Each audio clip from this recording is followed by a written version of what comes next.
Well, welcome tonight. Welcome all. We've got a few people who are just out the back. You're most welcome to come in now. There's a few seats on the sides here and over here. If you can make your way through, that'd be great. So it's my pleasure. My name is Kieran Jackson. I'm the State Director for the Australian Christian Lobby, and it's my pleasure tonight to be your host and for this wonderful event, this wonderful Unlock the Truth Upper House Forum here in New South Wales. Before I begin, I'll just provide some housekeeping. The bathrooms are out to the side there and disabled ones out to here, so through the back to the left. There'll be tea and coffee served after the forum tonight, so you're most welcome to stay back for a few minutes after the forum and help yourself to some tea and coffee. So the timetable for tonight, we will be after I speak for a little short while, I'll be introducing the candidates tonight, and they will speak for 4 minutes each, and then we'll have a Q&A session, and then with some concluding remarks. So let me begin by saying to the Honourable Paul Green MLC and his wife Michelle Green for the Christian Democratic Party, One Nation candidate for the Legislative Council, Mark Latham, Chairman of the Shooters, Fishers and Farmers Party, and candidate for the Legislative Council, Mark Benasiak, Australian Conservatives candidate for the Legislative Council, Greg Walsh, former Deputy Mayor of Strathfield, Councillor Nella Hall, distinguished guests, ladies and gentlemen. It's an honour to welcome you all tonight to what I believe is a first for ACL, an upper house forum for the Legislative Council. It's an opportunity for you all to hear from a House of Parliament which receives much less attention and attention from the media and from the public. It's nevertheless a vital House of Parliament and important for our democratic process. This election will be special in that it's quite likely that the crossbench of the upper house will have a significant say on all legislation to be passed through Parliament, and it just so happens tonight that the four candidates we have are contesting the crossbench. It's a wonderful opportunity for us all to hear from the candidates themselves and to put questions on the issues that are important to us. Why did we choose the title Unlock the Truth? Well, we know that in Australia, as well as across the Western world, truth in the public square is being attacked and suppressed. It seems as if the greatest stronghold of truth, Christianity, is being pathologised in the minds of many. Christian institutions are being undermined and pressured by new moral and legal norms, and individuals who speak or live consistent with their Christian beliefs, and indeed what many regard as true, are made a prey. In particular, many people of faith are concerned that expressing God's design for human sexuality might run afoul of the law. To stand for truth in public is a leadership role that is desperately needed. It requires courage, wisdom, and endurance. But the courage of one inspires the courage of others, and the truth, whenever it is spoken, will yield fruit. Of course, there is nothing new under the sun, and we can see from Isaiah 59 where it says, "Justice is turned back, and righteousness stands far away. For truth has stumbled in the public squares, and uprightness cannot enter." Truth is lacking, and he who departs from evil makes himself a prey. In an era of identity politics and opinion as the new truth, I think we can agree that truth has stumbled. What is hopeful and tremendously encouraging is the next verse from Isaiah. "The Lord saw it, and it displeased him, and there was no justice. He saw that there was no man, and wondered there was no one to intercede." This is why justice is a product of the truth. And if we are to find it, we must advocate, contend, and passionately pursue it. And not just behind the walls of our home or our church, but in public. This is why ACL is committed to encouraging and equipping a significant grassroots movement of Christians in New South Wales and across the country. It's a movement which will practically support and advance the principle of truth made public. This is why we've organised tonight's forum. It's an opportunity for the candidates running the Legislative Council for us to put the kind of questions to them which are important to you as Christians. And I need to acknowledge that other parties in the upper house were invited tonight, but unfortunately chose not to come. Now, I want to turn to the program that we're going to use to ask questions. It's called Slido. So the information is up on the screen. It's www.sli.do. So if you pull out your smartphones and you go to that web address, you can ask questions through there. You can also download the app through your app store, and the code is UNLOCK-NSW. So we've chosen to do the questions through an app. Experience has taught us two things with Q&As. One, unfortunately, not everyone will get their questions answered in a room this size. And two, if we do it with a roving mic, the extroverts in the audience tend to hijack the mic and make a statement rather than a question. So I think just in terms of speeding things along, this is a good process to help us speed that along. So once again, to ask your questions tonight, sli.do web address, and the code is UNLOCK-NSW. That will be cast up onto the screen throughout the night, so you'll be able to look up on the screen to get that address. It is now time for me to introduce our speakers for tonight. How I will do that, so I will introduce each of the speakers to come and sit after I've introduced each of them, and then after that point, I will get the first speaker to come up and give their presentation. So our first candidate.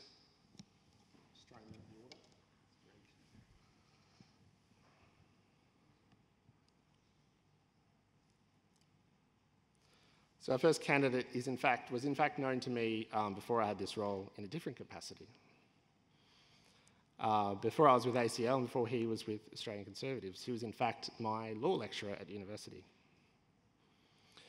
Dr. Greg Walsh is a lawyer, author and university lecturer at Notre Dame in Sydney, and I'm sure of interest to us tonight is the fact that Greg holds a doctorate in the topic of how religious schools should be regulated under anti-discrimination legislation. Greg has the joy of being the only panellist here tonight to be endorsed by another one of our panellists, where recently Mark Latham on Paul Murray Sky News humorously announced Greg's candidature when speaking with Corey Bernardi. I thought that was quite amusing. I think Greg also might hold the title for the tallest on the panel, and I'm sure that's an award, I'm sure possibly even in the room, so I'm sure that's an award that he wins often. So I'd invite now, I'll go through the other speakers, and then if they can all come up and take a seat, I think that'll be the best way to do it. Who's the next? Paul.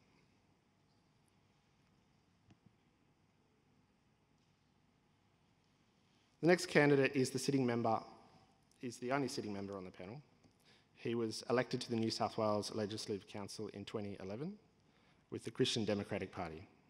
Previously, Paul was a councillor for Shoalhaven City Council and was also elected mayor. A little known fact is that before Paul was in politics, he practiced as a registered nurse. I've gotten to know Paul through my role as New South Wales Director of ACL, and I know that he's well respected amongst his colleagues, even when there's disagreement on issues, which I think there often is. And the next is Mark. Our next candidate, Mark Benaziak, is a high school teacher with 15 years experience in New South Wales public schools. A keen hunter and fisher, Mark has been involved in various associations and groups, and he is currently the chair of the Federation of Hunting Clubs. I was reflecting earlier on today how it would be very good to pick Mark's brain on the best fishing spots around Sydney, as I'm sure Mark would be quite well accustomed to that. So, and then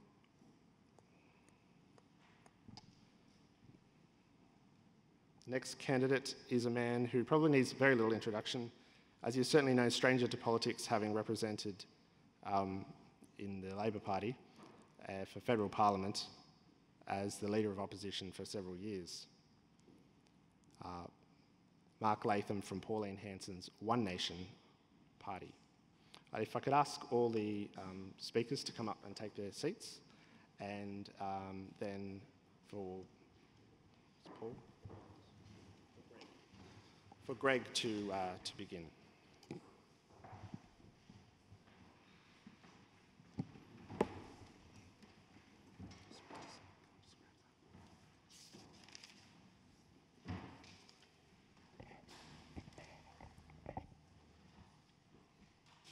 Can everyone hear me? Yep, very good. Thank you everyone for coming here tonight. We're here to talk about some profoundly important issues that our country is facing and some major problems that we need to address. In the next few years in New South Wales and throughout the country, there is a good possibility that religious schools, religious universities and religious organisations will lose their protection under anti-discrimination legislation. In New South Wales, euthanasia laws may be introduced. They almost were introduced a couple of years ago. It was only one vote that prevented that from happening. So in the next parliamentary session, we may have euthanasia. There's moves to introduce Victorian-style abortion laws in New South Wales. Labor and Greens are quite clear that that is their purpose, and many in the Liberals and Nationals are also supportive, with the Premier Gladys Berejiklian making it clear that she will assess any proposal on its merits, which is a very lukewarm approach to protecting the unborn. We also have concerns in relation to parental rights. So as many of you will know, parental rights are threatened to be undermined in a range of ways, especially in regards to issues of gender identity, sexual ethics, and a range of other ways in school and also outside of schools. We have concerns about government funding, whether government funding will be withdrawn from religious organisations, or alternatively, whether there will be conditions attached to government funding that are hostile to religious liberty. We also have concerns in other areas as well. So vilification laws in New South Wales, we may already have, if you look at the recent Kruger decision, we may already have in New South Wales religious vilification laws, which have proven to be hostile to the interests of Christians. If you look at the Catch the Fire case in Victoria, you can see how religious vilification laws can be used against individuals of a Christian faith and of any individual who wants to express their views on religious matters. So vilification laws is another significant concern. Special religious education in government schools is a rising threat to removing that from our government schools. And we also have a failure to provide adequate protection for those with a conscientious objection to facilitating same-sex marriage, for facilitating abortion, for other services as well. There's no longer sufficient protection provided to individuals with a conscientious protection. So there are only a few of the major threats that we face over the next few years, and that's why it's critical that in the upcoming New South Wales and Commonwealth election, we do everything we can to ensure that there are quality individuals who are elected to the New South Wales and the Commonwealth Parliament. I obviously consider the Conservatives to be the party which will be the best one to represent these interests, and I say that not just on the basis of our policies, which you can look at, which clearly affirm the importance of all the issues that I have spoken of, but also because of the candidates we have. As was mentioned, I did my doctorate on how religious schools should be protected under discrimination law, and I've published extensively on a range of other religious liberty issues. The others on our list, Ben Irwan, Colin Grigg, I can go on, are other individuals who are proud Christians, individuals of other faiths who are dedicated to protecting religious liberty. And at the Commonwealth level, we have some of the nation's leaders in protecting religious liberty. We have Sophie York, who many of you will know was the national leader in trying to stop marriage being redefined to become a two-person institution. We have Kevin Bailey down in Victoria, who's been very active in promoting Christianity and ensuring religious liberty is protected. We also have Lyle Shelton, the former head of this very organisation, who all of you will know has been incredibly courageous in defending religious liberty throughout the years, often at great personal cost. We clearly have a party that contains people who are not just willing to talk about the need to protect religious liberty and to stand up for Christians and other individuals in our society, but they're willing to actually courageously take the steps necessary to ensure this is done. So I call on your support and thank you.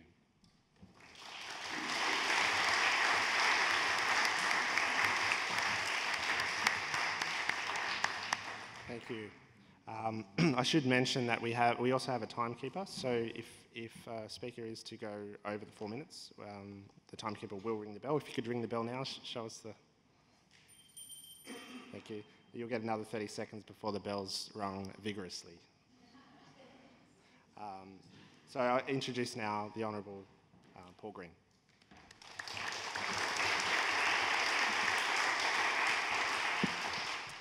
Well, thank you for hosting this, Kieran and ACL. It's always a privilege to sort of come to an event where you've got people, I think, on your side. That's always important. But I do want to acknowledge rightly the Lord Jesus Christ, who is my saviour. So it's an appropriate thing to do.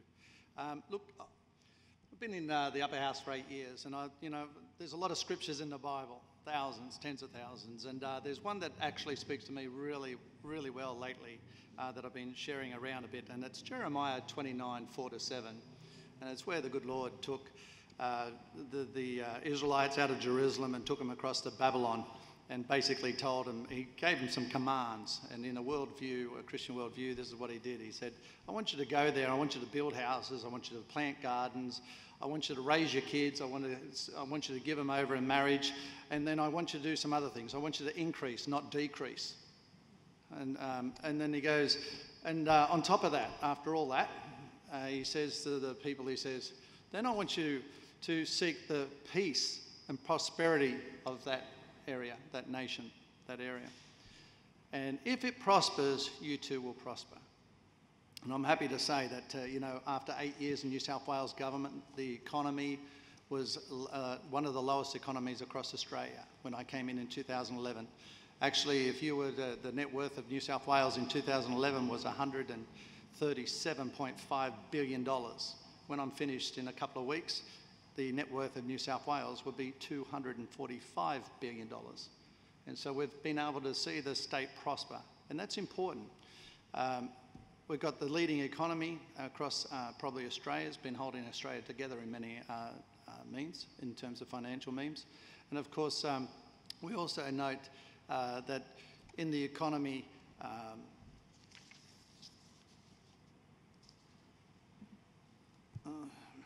sorry, I just lost that place where I was going to tell you, but anyway.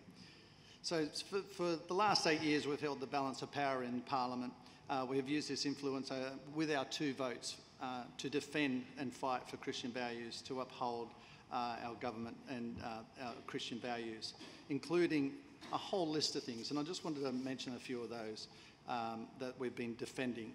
And, our hardest days are ahead, so we do need people that are going to defend our Christian values. And the Christian Democratic Party have been doing that for 38 years in New South Wales State Parliament. We've had to, fight off the Safe Schools program. We've been able to defend Scripture in schools. We've been able to increase wellbeing officers in the realm of chaplains. We've been able to give a fair voice to homeschooling. We've been able to defeat the Greens abortion bill. We've been able to win the euthanasia bill by 1 vote. We've been able to put forward an argument on Zoe's Law, which we were unable to get to the finish line, sadly, to defend the unborn as being considered worthy of humanhood. We've also defended the values of keeping the Lord's Prayer, which is a fundamental thing for our not only our Constitution, but we've also been able to keep that in New South Wales Parliament. We've been able to protect Christmas Day and Easter Day not to be traded off another retail day in law. We've been able to implement gambling reform in the Barangaroo bill where we've been able to make it illegal to have one poker machine in Barangaroo Casino. We've got the religious freedom bill that we put forward to make sure that's not anti-detriment to the church for people sharing their faith within their corporate, business, school or hospital structure. We've also moved about 160 amendments over my 8 years, of which we've had about 159 agreed to. And that is significant of an effective crossbench. So the stability that CDP has brought to New South Wales has been incredibly important. We've been able to defend Christian schools, who was a $1.3 billion freeze when we first got in, and that would have had a cumulative impact on all our Christian schools. We've been able to ensure that the exempt complying conditions for public school of building new buildings was able to be extended to Christian schools as well. We were able to get the public places of public worship to be lifted in the SEP, so churches could exist in industrial zones, I1 and IN2. We've been able to get 1,770 Bravehearts kits in our school to help kids teach themselves about right and wrong touch and sexual advances. Folks, this is about fighting for Christian values. All these guys, I'm sure, would apply themselves very well, but we have a track record and we ask you to support us again in a couple of weeks' time.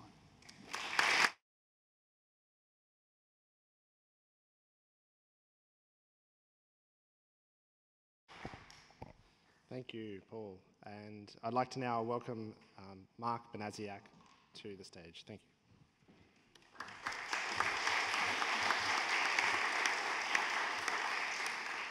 All right. Thank you, ladies and gentlemen. It's a pleasure to be here. Unlike Paul and Mark and Dred, many of you may not know me, so I thought I'd spend a few minutes just outlining my history and where I come from and where I'm sort of heading in terms of my political career. I grew up on the sunny town of Kiama to a Catholic family. I went to the local Catholic school, both primary and high school. And I've now brought up my 3 kids in that same faith. I have a strong belief in the values of a Christian upbringing, and they say politics, particularly politics in New South Wales, can get a little bit dirty and rough. But you see how Paul's conducted himself when he's been in Parliament, and that's the same way I plan to conduct myself as well. Treating people with respect, valuing people's opinions, but sticking to my core values, which have a deep-seated root in Catholicism. Like Paul said, and Greg has intimated, we are heading down a dark path in politics, and the only parties that can stave off that dark path are parties of a conservative nature. So, I would encourage you, whichever vote you decide to choose, that it is of a conservative nature. Good governance happens when you have checks and balances in place, that there is an even side to things. And we've seen what's happened in this state when there hasn't been an even side to things. And some of the other candidates have intimated towards that. Greg mentioned schools.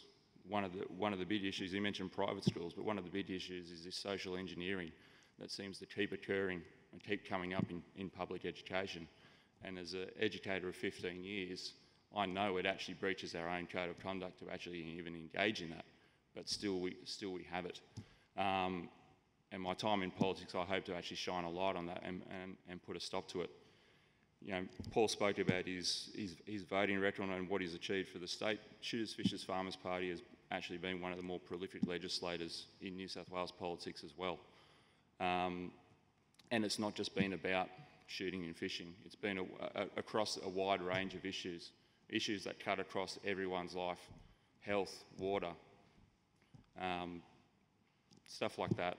So we're not just a single issue party. We do consider ourselves a centre-right party, a party that has fairly conservative views, and we're a party that sort of stood shoulder to shoulder with the Christian Democrats.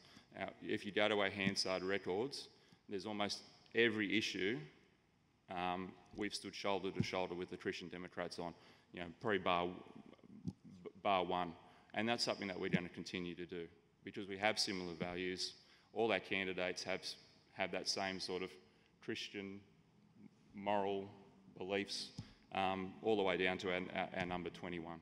So I would encourage you, like the others will, that when you're considering a vote, consider someone from the Conservative side, because we're the only ones that are going to be able to stave off this dark path that we're heading down. So, thank you.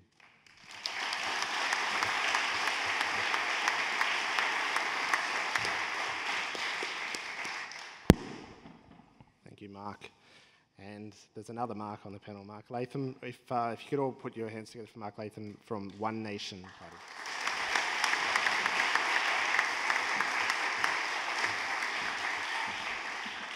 Thanks very much, Kieran, ladies and gentlemen. Well, they say in politics, declare your interest, and I should declare that I'm not a Christian. I'm what you probably think of as a fellow traveller these days, in that I'm passionately committed to protection of religious freedom. I worry a great deal, not just as a candidate, but most particularly as a father, about the attack on our Western civilisational values. And there's no doubt, whether you think Christ is the Son of God or not, he was the greatest moral teacher in human history, and the pillars of Christianity are essential foundation stones to our civilisational values. So if you care about Western civilisation, you will be a supporter of religious freedom and the role of Christianity in our society, particularly during these troubled times where so many Christians are under attack. Values and institutions we'd taken for granted in Australia are being undermined. It's a long story, but essentially economic Marxism has morphed into cultural Marxism, where instead of trying to control our economic activity, they're trying to control our feelings, our behaviour, our language. That's the whole purpose of political correctness, to control our language and make us a mirror image of the left-wing activists. Well, you know, these left-wing activists, instead of celebrating their human rights advances and their equality in Australian society, they've unfortunately engaged in a revenge agenda to turn back on people they think aggrieved them 50 years ago and seek revenge. Well, this is a terribly negative, destructive, divisive campaign in our society that we must all unite, whether you come from a Labor background, a Conservative background, any background. If you care about civilisational values, it's the time to unite around some common themes and legislative initiatives. For One Nation, I've announced our policy for the protection of religious freedom. I would plan to move a private members bill to do three important things. One, to protect the free speech of Christians. Someone like Israel Folau shouldn't be harassed publicly for outlining his legitimate Christian views about homosexuality. Secondly, to ensure that Christians aren't discriminated against in any public forum. If a Margaret Court, and she was from Albury in New South Wales, but if she was back here and was rubbed out of a government school, as she was in WA, because of her Christian views, well, that would be against the law. No one should be punished for holding legitimate religious views in our society. And the third initiative is to ensure that nobody in our society is forced by government to do things that they regard to be morally wrong. And this is the problem we've got to correct. It's urgent work. There's a statute in New South Wales, the anti-discrimination laws, which would seek to prosecute a Christian baker, dressmaker, chauffeur at a same-sex marriage who refused to participate because of their legitimate Christian values. Well, we've got to solve that problem by ensuring that nobody can be made to do something they regard to be morally wrong. If we allow that to happen, we move one step closer to a police state where government controls your morality and makes you do things against your legitimate beliefs. So I think that's essential legislative work. I'm a strong opponent of safe schools. I suppose one of the reasons I got reactivated in politics and wanted to run, when my youngest son came home and told me he was doing safe schools at my old school, Hurlston at Glenfield, I quickly went to the curriculum and the background readings and was horrified. It was cultural Marxism. It had nothing to do about bullying. It was about confusing young people, making them feel agitated about their identity, thinking they can be a boy today and a girl tomorrow and rise up against society on the basis of a fake form of oppression. So I find that an evil force, that these leftists would use young kids for this political purpose. We've also got to take a stance against self-identification of transgender. Transgenderism is part of this agenda of trying to confuse young people about their identity. And we shouldn't have schools in New South Wales where the kids can self-identify. They can come along one day and say, I'm a boy, the next day a girl, back to being a boy, and the teachers can't do anything about it. They're paralysed because they're worried, oh, if the kid goes home and self-harms, it's the end of my teaching career. They should need medical evidence, medical proof of this claim. It shouldn't be self-identification, it should be supported by specialist medical evidence. So anything we can do against self-identification drives nails into the coffin of identity politics, which is a great service in our community. So I think it's more than platitudes, it's more than promises, it's more than rallying together. We need a legislative agenda in the next New South Wales Parliament that nails all these threats to our civilisational values flat, forces votes, forces these people in the Liberal Party, maybe there's a couple of fellow travellers left in the old Labor Party, Greg Donnelly and the like, who might come forward and vote with us, but to put these things into law in New South Wales so the protections are there, and nobody in this reign of terror needs to feel fearful for being a Christian.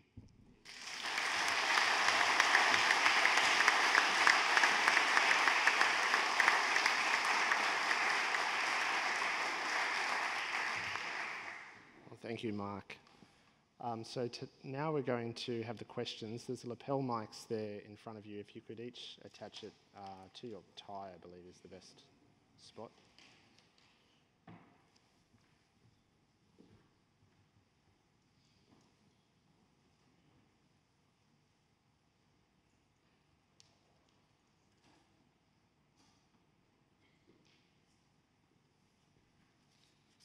So once again, if you have questions that you'd like to put through, the address is sli.do and the code is unlock NSW. So we'll start with Greg and work our way across. You each get 2 minutes to answer each of the questions.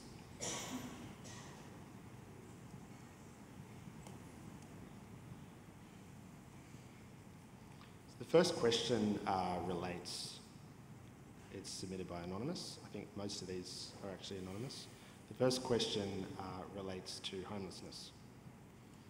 2 years ago, we saw many homeless people sleeping rough in Martin Place. It was a visible sign of a much wider problem. I have read that the waiting list for public housing in June 2008 was nearly 53,000 people. What will you do to help homeless people? Well, our position is one that pretty much everyone would have, that we're dedicated to helping those who are homeless find quality accommodation. That's obviously a statement that anyone could make. In terms of the actual how you go about doing that, reducing the cost of housing is obviously an important step to be taken, and that's something that can be done through allowing more land to be developed, ensuring that there's sufficient competition in the sale of housing to reduce house prices. That's obviously going to help in some ways, providing government funding where it's appropriate to provide individuals with low-cost accommodation. These are all some of the measures that can be taken to address those people who are homeless. It's a difficult position, not just for economic reasons, but also for mental health reasons. Many of the people who are homeless have mental health problems, so to the extent that it's possible to improve the quality of the psychological services given to those who are homeless, to help them combat their mental illnesses, that's something that we would support as well. So it's, I don't think there's a political party in the country that isn't concerned about the issue of homelessness and isn't dedicated to doing whatever they can to helping those people in need. Thank you, Greg. Yeah, look...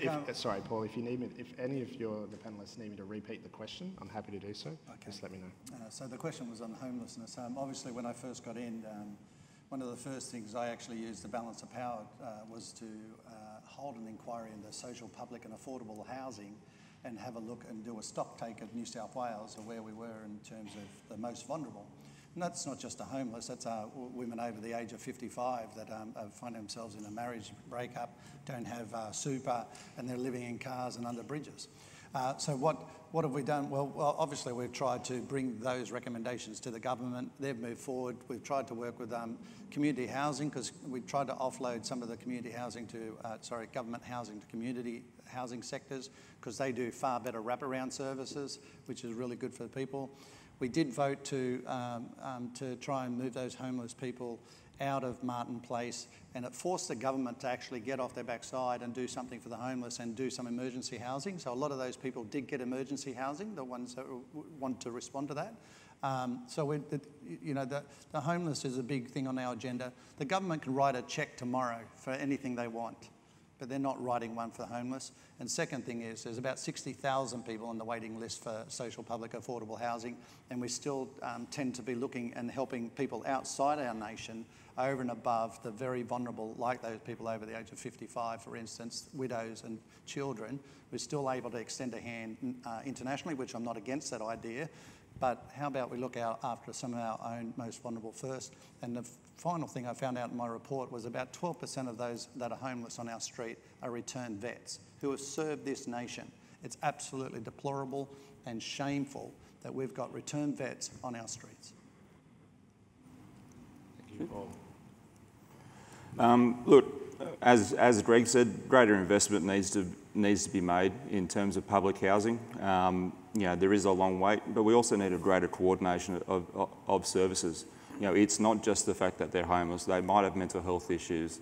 There might be domestic violence issues. The whole range of issues. And the problem that we see it as is there isn't that greater coordination of services. We've got all these individual government departments, and neither of them talk to each other.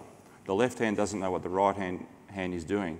And a lot of these people that are homeless or are living at the risk of being homeless actually are seeking access from these services at different times, but neither of them are talking to each other. So we really need to get away from these little individual silos of government services and go for a coordinated approach to get a better level of service to these people. One of the other hidden parts of homelessness that the other candidates haven't touched on is in the secondary school system, we see a lot of students go through this period of where they just couch surf between homes. They have trouble at their own home with their parents or their foster parents, whatever, and then they just couch surf between friends and family, and it's not a healthy way to go through school. It's not conducive to achieving solid educational outcomes and securing a future for themselves. So we also need to look at what services we can wrap around those young people that are at risk of becoming, those older homeless people that we see in Martin Place. What can we wrap around them in terms of youth homes that can be put in place? There needs to be more funding for those facilities as well. They're a silent part of our homeless issue that doesn't get enough attention at all. Thank you, Mark. Mark Latham. I think you need to drill into the core nature of homelessness. Sometimes statistics are presented that would count in a 17-year-old who ran away from home that night and stayed at a friend's place. They count them in as homeless. You need to really focus on the core problem, which are those who literally have no place to go. And you find there that it's more than just a question of shelter. It's mental illness, unemployment, drug, alcohol problems, really a loss of purpose and hope in life. So I think the best thing for government to do is bundle its resources together, put it in the hands of a case manager who can deal with these multiple dimensions of the problem, job access, mental health, other general health issues, as well as shelter, to try and get a holistic solution. I think just putting someone up in accommodation pretty well could be just a short-term fix that doesn't solve the underlying problem. So maybe government, to clear its statistics and make it look like it's doing things, goes for too many short-term fixes when we should have a case management bundled resourcing arrangement to target the very serious cases of those who in our society unfortunately have got nowhere to go. And obviously churches, community groups, charities, as well as government can play an important role in the case management that gets these people up and functioning again with proper citizenship. Thank you. I think we should all put our hands together for the very well answered questions.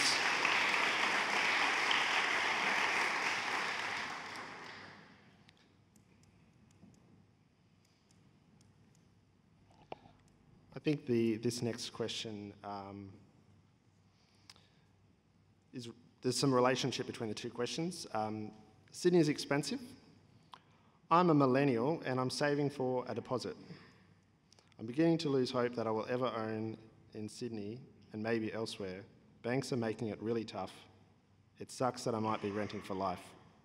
What can you do to help to make it easier for people of my generation to buy our first home? We'll just go reverse order. So we'll start with Mark Latham up the other end and then work our way back down. Well, the housing pressures in Sydney in particular are a simple matter of supply and demand, that Sydney has a limited supply of housing stock. The metropolitan area can't grow indefinitely. It's hemmed in by the Blue Mountains to the west, the ocean to the east, the national parks, river systems. So there's a limited supply of housing in Sydney, but the demand at the moment is racing out of control. Sydney's growing by 100,000 people a year, fuelled by the big Australia immigration program. Our One Nation policy is to bring that program down from 200,000 a year nationally to 70,000, which was the 20th century average, and that would reduce Sydney's growth from 100,000 a year to a much more manageable 35,000. We'd also abolish Lucy Turnbull's Greater Sydney Commission, which sets these unrealistic population targets, and it all looks pretty good down there on Sydney Harbour. Where I am out there in southwest Sydney, young people are worried about housing affordability, just as older people are worried about the dysfunctional, congested nature of our city, a city that we've always loved, and the whole face of it is changing before our eyes. No one voted for this, asked for it, said we wanted it, that skyscrapers go up, apartment towers, urban sprawl. So if you contain Sydney's growth and limit the demand for housing, obviously you give young people a better chance to get into the housing market in Sydney. It's tough at the moment, but geez, if you add 100,000 to the city every year, that demand level will continue to drive up prices more and more. So we've got to cap Sydney's growth. You can grow too big. We don't want to be the Bangkok of the south. And we've got to also be aware that excessive immigration, it drives up housing prices as well as flooding the labour market to hold down wages. So you might have gathered by now I'm not a fan of big immigration. So that's our approach. Thank you, Mark. Over to the other Mark. Yep. So as Mark said, it is about controlling growth. Sydney has been essentially an unplanned city for many, many years, and it's time to pull the reins back in terms of how this city expands. It's got to the point now that it's not just the city of Sydney that's struggling with home prices. You go down to Wollongong, where I'm from, and it used to be traditionally seen as an easier way to get into the home market because it was a little bit cheaper, but it was still close to Sydney. But now we're seeing those record prices reach our outer regional areas as well. So, we need to have that controlled growth. We need to be sensible about the housing that we're actually providing in these different areas. We also need to look at investigating how we can actually support the young millennials to achieve that dream that we all have had of owning our own home. We need to look at what financial incentives we can give them to reach that goal. Someone owning their own home is not only just a dream, but it's also an investment in this state's future. It puts money back into the economy. So we need to encourage that money going back into the economy in every way that we can. So, thank you, Mark. Paul. Affordable housing is probably the top three issues that we're really facing. Is for young people to try and get in the market, it is incredibly tough. Once you're going beyond 1/3 of your wage to be able to either rent or pay your mortgage, you start to get in a place called rental or mortgage stress. And so relationships, are already, a fundamental relationship where you start off together. The last thing you need is some financial stress. And look, I don't mind saying, one of the reasons I talked about the economy early, about, New South Wales being $115 billion better off. The unemployment, where I had a brain freeze, the unemployment is the lowest unemployment since 1978. Why is that important?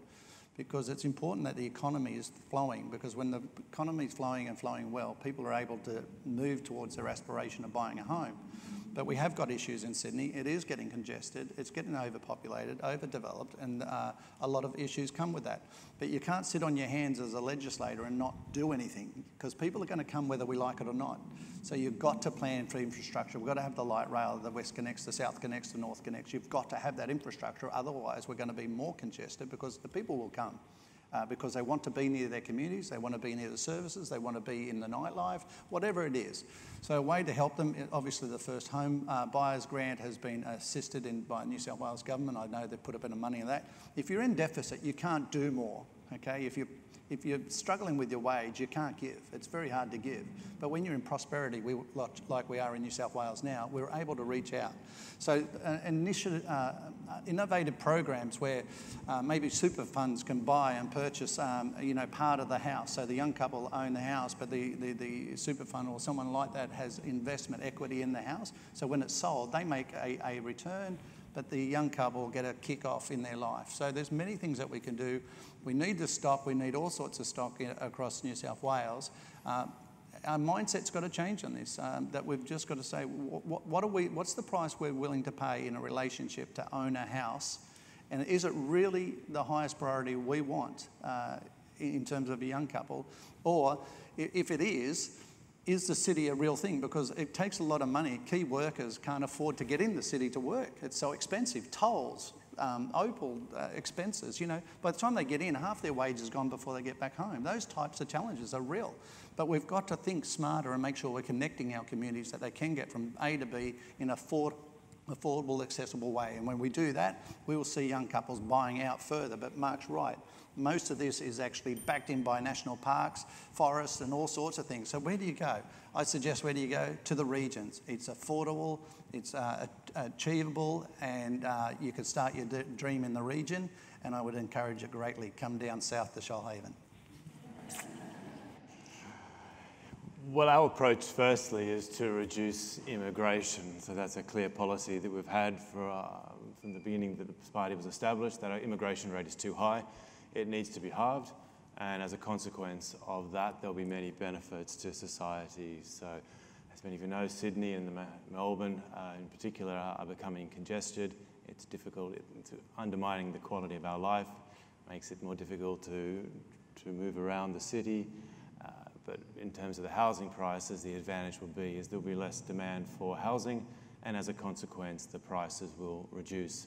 So that's one of the key benefits that we will be able to provide to house prices. By reducing the number of people who actually want to buy houses, prices will reduce. Also, it's important to try to encourage people to live in places other than Sydney. As many people have been saying already, there's just too many people who are living in Sydney. So there's ways in which you can encourage individuals through incentives to actually move out of Sydney into other areas. So social security can be managed in such a way that it's a condition that they have to live for a certain period of time in rural areas. There could be government programs by decentralising government and putting government jobs throughout New South Wales rather than just in Sydney. That could be another way to encourage people to move. And it's something that's much easier to do now with technology. So encouraging people to recognise the benefits of living elsewhere will also reduce the demand for property prices in Sydney. We also need to look at the tax laws, and we need to do it in a clever way. It's very easy to introduce tax laws that seem like they're going to assist young people, but actually end up having the opposite effect. So the first homeowners grant was a good indication of this, where young people were given, or first homeowners were given $7,000 or $14,000. It seemed like the government was trying to help people, young people, get into the market, but it didn't have that effect. It had the opposite. It helped the individuals who were selling property to first homeowners. So it was actually had the opposite effect. It increased the price of property for those who wanted to purchase property. So it's important to take an intelligent approach to taxation. Some people are arguing that it's useful to reduce stamp duty and then increase the cost of, say, holding land as a better approach to take. That way it disincentivises people holding land if they're not going to use it in a productive way, and makes it easier for people to transfer land, to buy and sell it, without incurring significant financial costs. So there are three ways in which we would be committed to reducing house prices, which would clearly be effective through reducing the demand and making it easier to exchange property. Thank you very much. Let's all give him a round of applause for that one.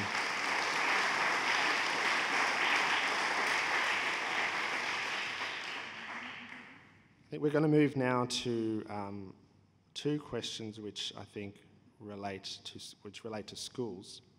The first question, this one's anonymous as well. Many people were concerned following the same-sex marriage bill that there would be a plethora of attempts to introduce radical gender education into primary schools and to children as young as 4. This is now happening. How do we protect young children from this radical agenda? And we'll start with Greg, so we'll go back up the other way. Yeah, so it's a massive threat. So if you've looked at anything I've written and the shows that I've appeared on, I've been talking about how this is a significant threat. Last year, many of you will know the Sex Discrimination Act was almost amended in a way which would have fundamentally undermined the ability of religious schools, religious universities, and religious organisations to teach according to their religious understanding of basic issues like biology determines whether we're a man or a female, about whether it's appropriate for someone to engage in sexual activity outside of a traditional marriage. A range of traditional Christian beliefs were going to be profoundly threatened by these changes. And they almost came in. They had the support of Labor, Greens, and many of the parliamentarians in the Liberal and Nationals. They only didn't come about because there was a minor disagreement on a few things. But there's a very good chance this is going to come back before the Commonwealth Parliament after the election in May. And there's a good chance if the Commonwealth Parliament moves on it, the New South Wales Parliament will move on it as well. Currently, under the Anti-Discrimination Act in New South Wales, there's strong protection for what's called private educational authorities.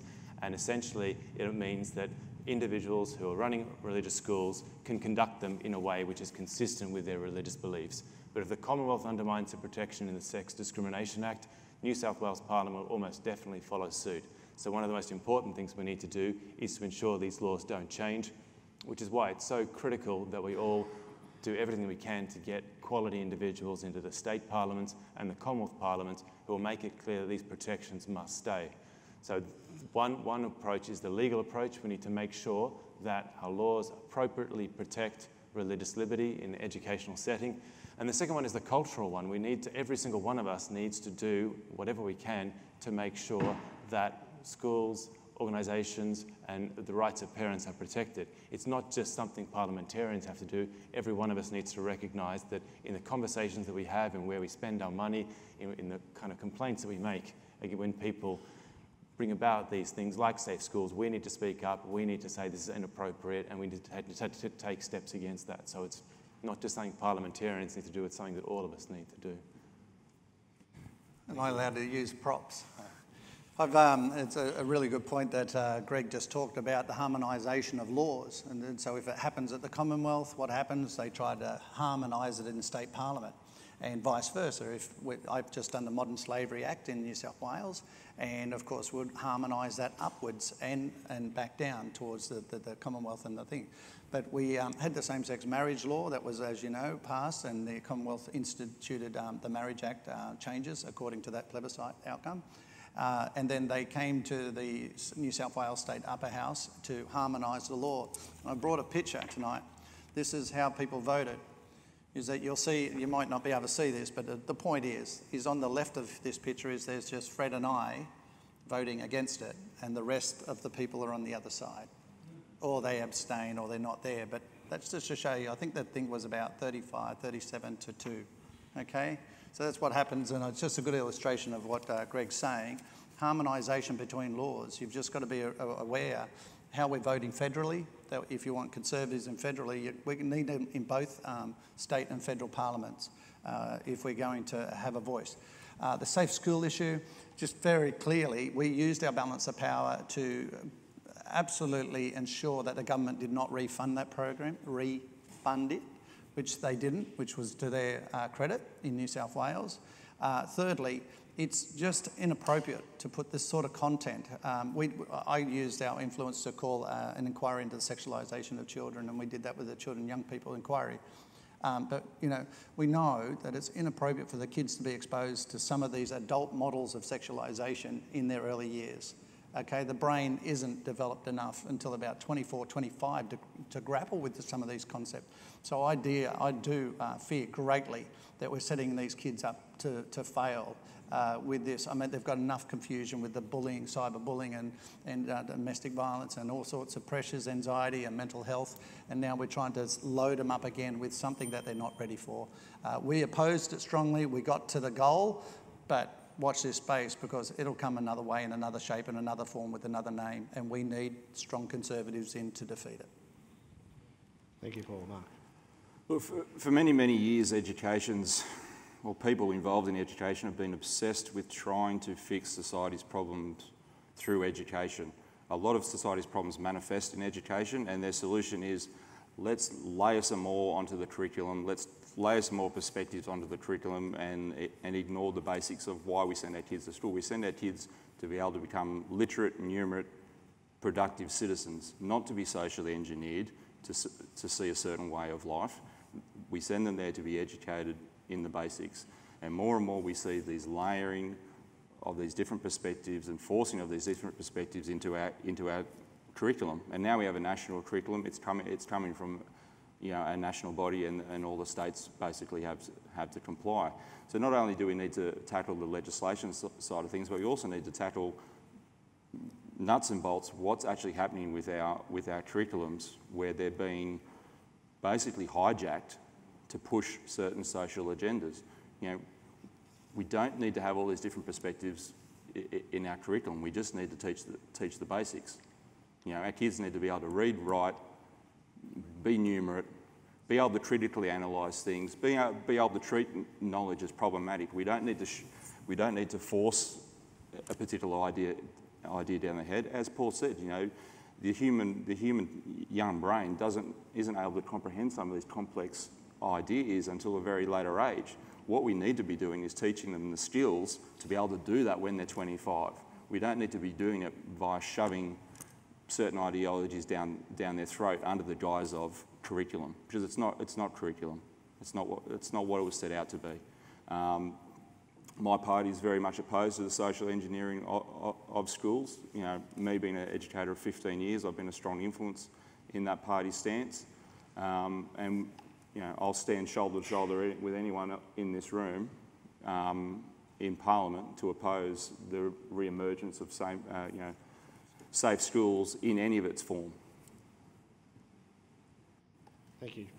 Well, there's more work to be done, because while Safe Schools has been defunded in New South Wales, it's morphed into other programs and curricula in schools, in the health teaching, the personal development, the English curriculum, and in school library books for children as young as 6 and 7. So we're really fighting the whole education bureaucracy on this, and they find new ways of introducing the same gender fluidity theory. So there's a lot more work to be done in driving this out of our schools. There was one success on Safe Schools, technically, but it's just evolved into other areas in the curriculum. So you need to just wipe it out entirely. And if it is a minority government, hung parliament, then anyone in the lower house supporting the Labor Party and Greens, for instance, would be going down the path of reactivating Safe Schools. So there's a thought for anyone claiming to be a Conservative. If you're serious about that, you wouldn't be supporting the Labor Party in minority government. Thank you, Mark.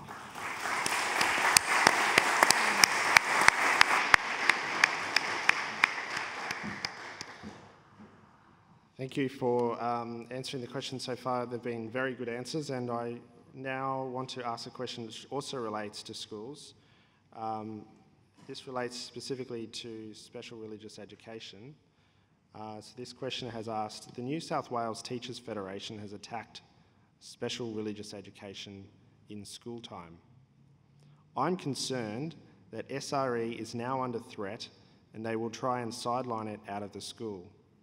Will you commit to supporting special religious education arrangements, including keeping SRE within class time? And I'll go to the middle now, so I'll start with Paul, and then if we can go to the end and then come back to Greg at the end.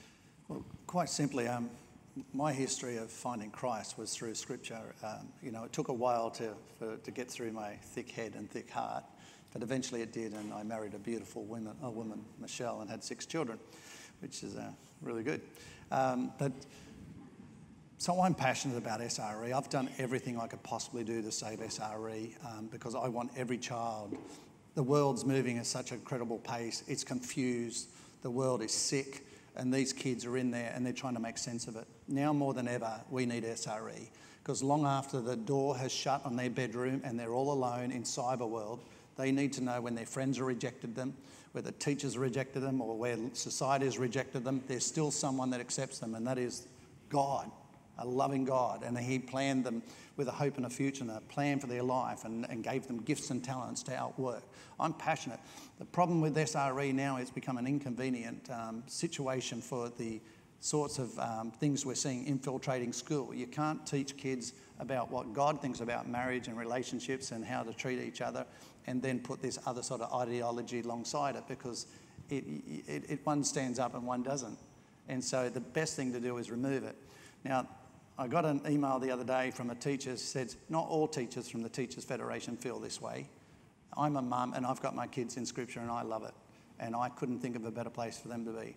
Can I just subject to you? We've done everything we can possibly do with the balance of power, enrolment forms, protected it. People want secular ethics to come in. Can I just say very clearly to the people here and listening tonight, secular ethic does nothing for your walk with God. Okay, it's a mental issue. It does with mental and well-being and all sorts of concepts, but it does nothing for your spiritual health. Spiritual health needs Scripture. It needs Scripture teachers. It needs chaplains. And these kids need prayer now more than ever.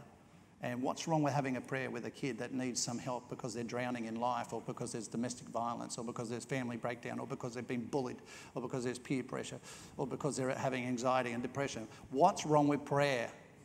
Now more than ever, they need to know God loves them. He has a hope for them, a hope and a future, and there's a plan. Do you know the suicide inquiry we did?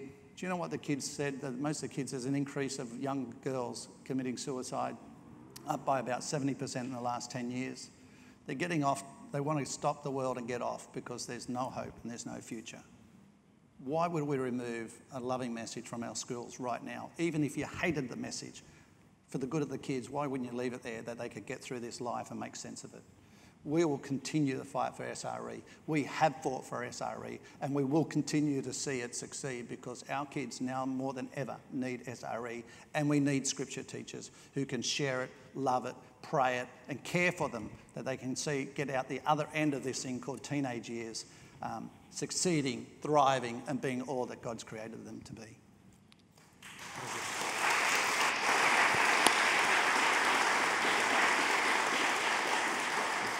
Thank you, Paul. And we'll now go to Mark Benasiak. Thanks, Paul. That was very passionate. Look, I share your passion for SRE. Look, I recognise that quite a significant percentage of students that are in public schools are of the Christian faith. Their parents have chosen to send them to a public education for whatever that reason, and that doesn't mean that their religious education should cease. And so I see SRE as a really good benefit for those students that have gone to a public school but still are of a religious faith. The party's committed to maintaining SRE. I met with Murray just yesterday from SRE. I reiterated the party's commitment to ensuring that not only the SRE maintains its place in public education, but I've offered to basically roll up my sleeves, because I know that he has plans to make it more consistent, make it more concrete across this great state. I've offered to basically roll up my sleeves and stand shoulder to shoulder with him and actually help him get a working model that can be spread out across the state, that can prove the success that we know that SRE is. As Paul said, we've got kids drowning in these issues as they go through this turbulent time of teenagehood. We've got a government that's promising more school counsellors, but in reality, all they will be doing is barely keeping pace with the amount of school counsellors that are retiring. Most school counsellors aren't going to be able to provide the support that potentially SRE or a school chaplain would be able to as well. At the moment, most school counsellors are being shared between a primary and a high school, and you'd be lucky if you'd be able to, as a teenager who's going through some issues, be able to actually see a school counsellor within a week. So what is that young child that's going through trauma or a difficult time, who do they turn to? They will turn to their SRE teacher, or they'll turn to the school chaplain. That's right. Or they'll turn to a school wellbeing officer, who quite often, in many cases, is the school chaplain at the same time.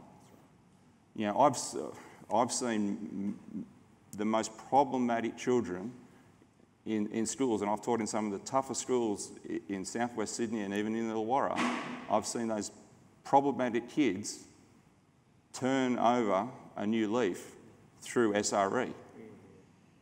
So why would you take away that from our students that need it the most? It's just absolutely criminal to even entertain that. Thank you, Mark.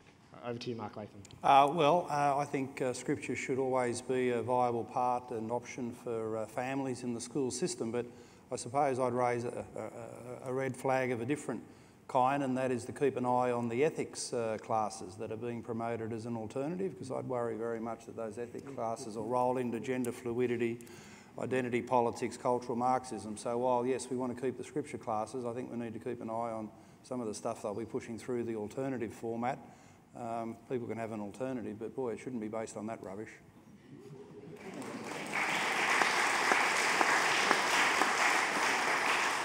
We'll just finish with Greg. Great. Well, as a Christian, I support the SREs remaining in public school as well. It's obviously an invaluable opportunity for people to learn more about the Christian faith. I also am concerned, if you've read anything about the moves to remove SRE from public school, there seems to be a strong anti-Christian antipathy in these teaching organisations so they want to remove Christianity because they have this hostility to the religion. Instead, they should be recognising that Christianity is foundational to Western civilization. So even students in schools who aren't Christian, they still should be learning about Christianity and understanding its foundational role in why we are the kind of country that we are, and why so many people all throughout the world want to migrate to countries like Australia. Christianity is one of the key reasons for it, and what it's actually made, what the contribution it's made to our country.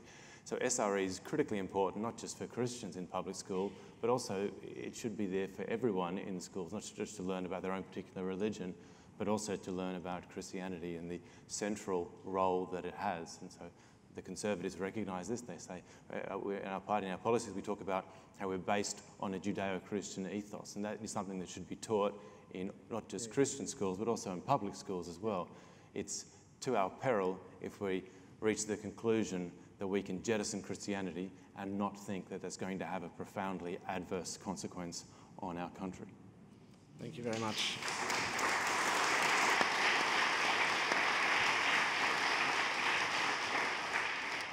Okay. So the next question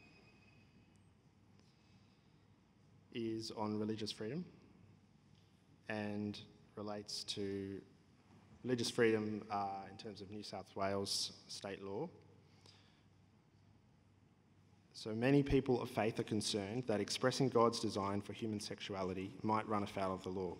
The Ruddock Review said New South Wales should make it unlawful to discriminate on the basis of a person's religious belief or activity. Would you support religious freedom protections in New South Wales? And before you answer that question, I'd love if the candidates could somehow, in one of the earlier questions, you referred to harmonisation, and you referred to the need to be consistent with federal law. Now we know that in the federal Parliament this issue has stalled, and so my concern, the question, would you support a religious freedom protections in New South Wales? I want to add to that, do you feel the need to wait until the Commonwealth acts, or would you be prepared to act before the Commonwealth if you were prepared to legislate for religious freedom in New South Wales? And we'll start, we've already picked everyone else, so I'll start with Mark Manasiak. Sure. I don't think we need to necessarily wait for the Commonwealth to act. You know, New South Wales has always been a state of leaders, so why don't we lead in a positive fashion? Look, I think it goes to a question of, it's basically attack on our personal freedom, our freedom of speech. And my party is a party of freedoms in all its dimensions. So we would oppose any attack on our right to speak out about what we see as something that we don't agree with.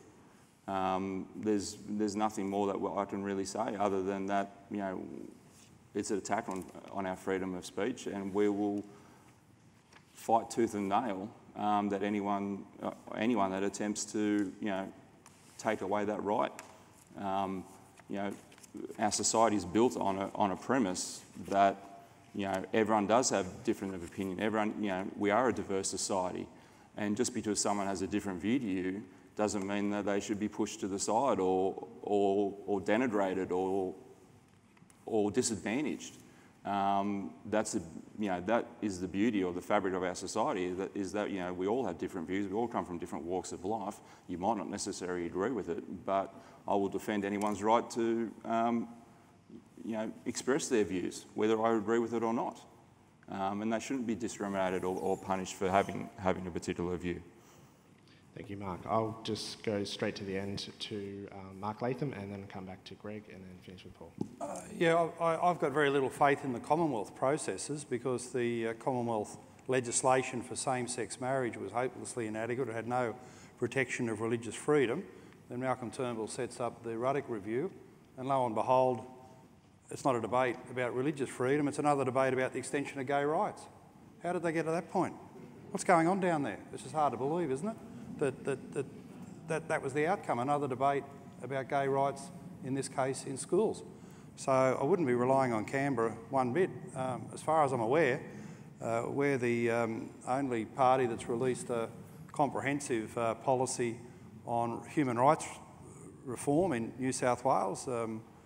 We want to turn the Anti-Discrimination Board upside down and basically have protection against all the new forms of discrimination. We've spoken about Christians copping it. Well, men are victims of discrimination in these insidious employment quotas. White people cop it now, it's fair game.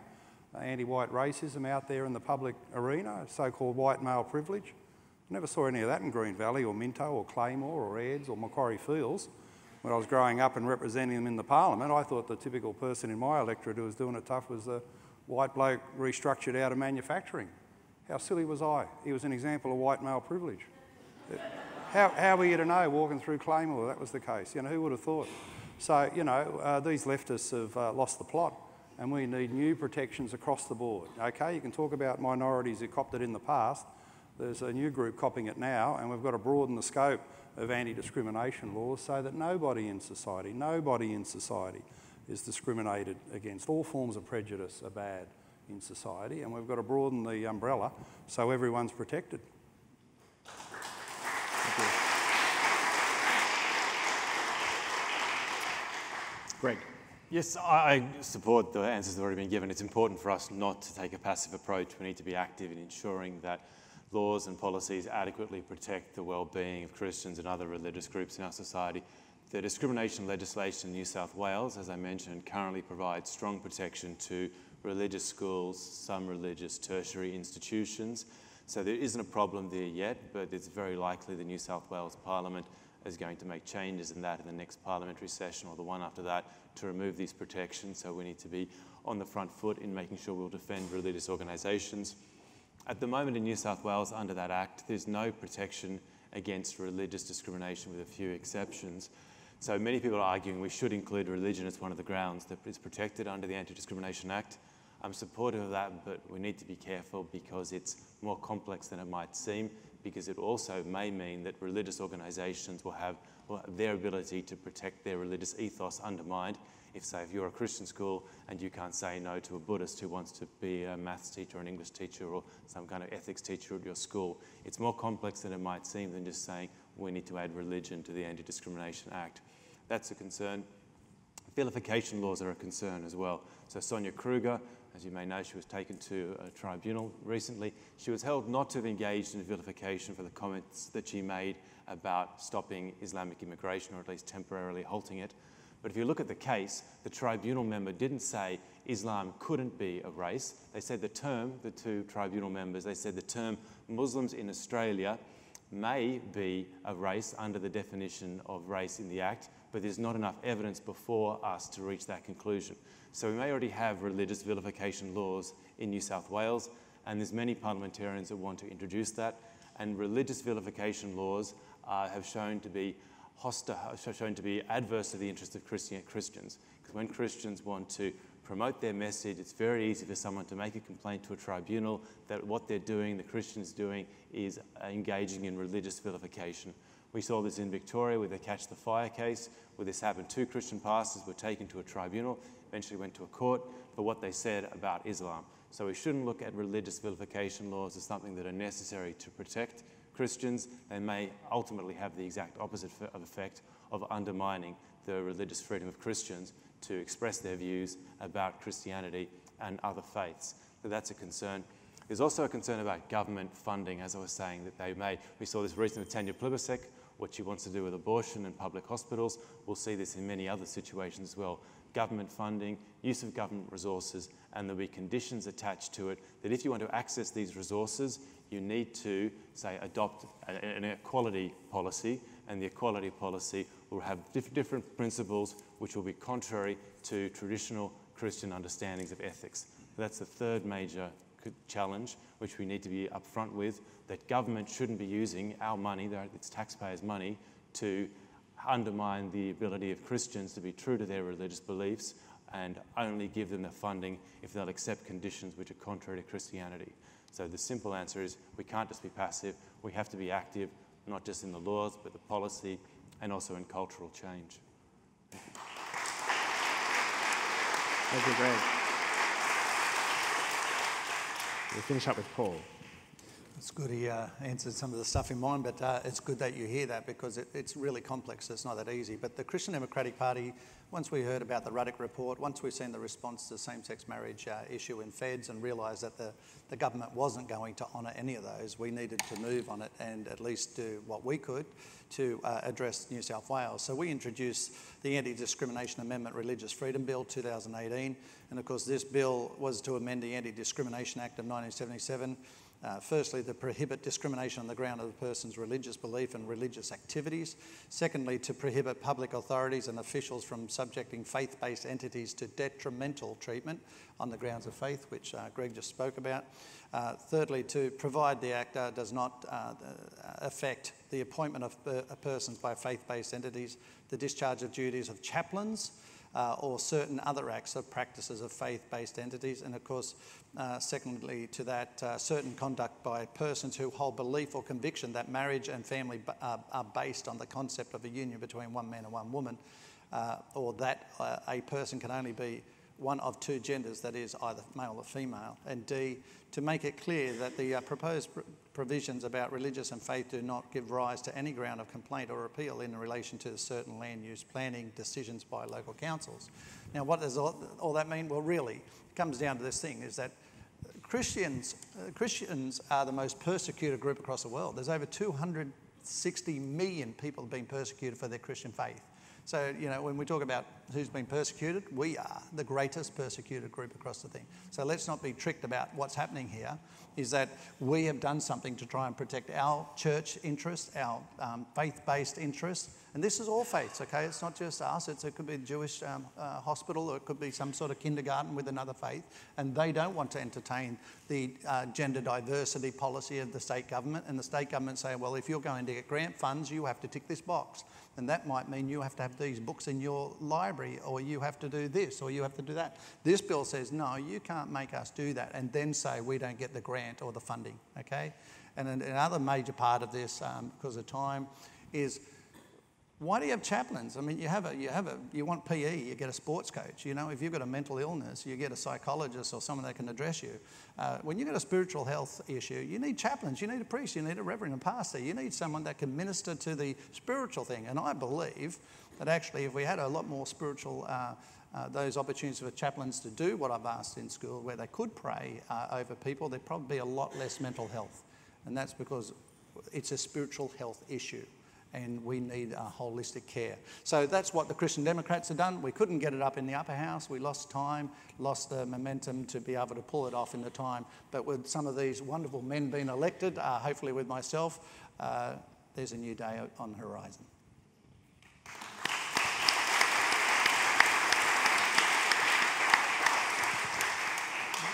So I think it's fair to say that there was general agreement on that question. Just the specifics, it sounds like there might be some differences in terms of implementation, interest to look at what the legislation actually is. Would that be correct for all the candidates on the panel? Faith around the table when we developed this. Okay, it's very important to know we didn't just do it on our own with a bunch of people.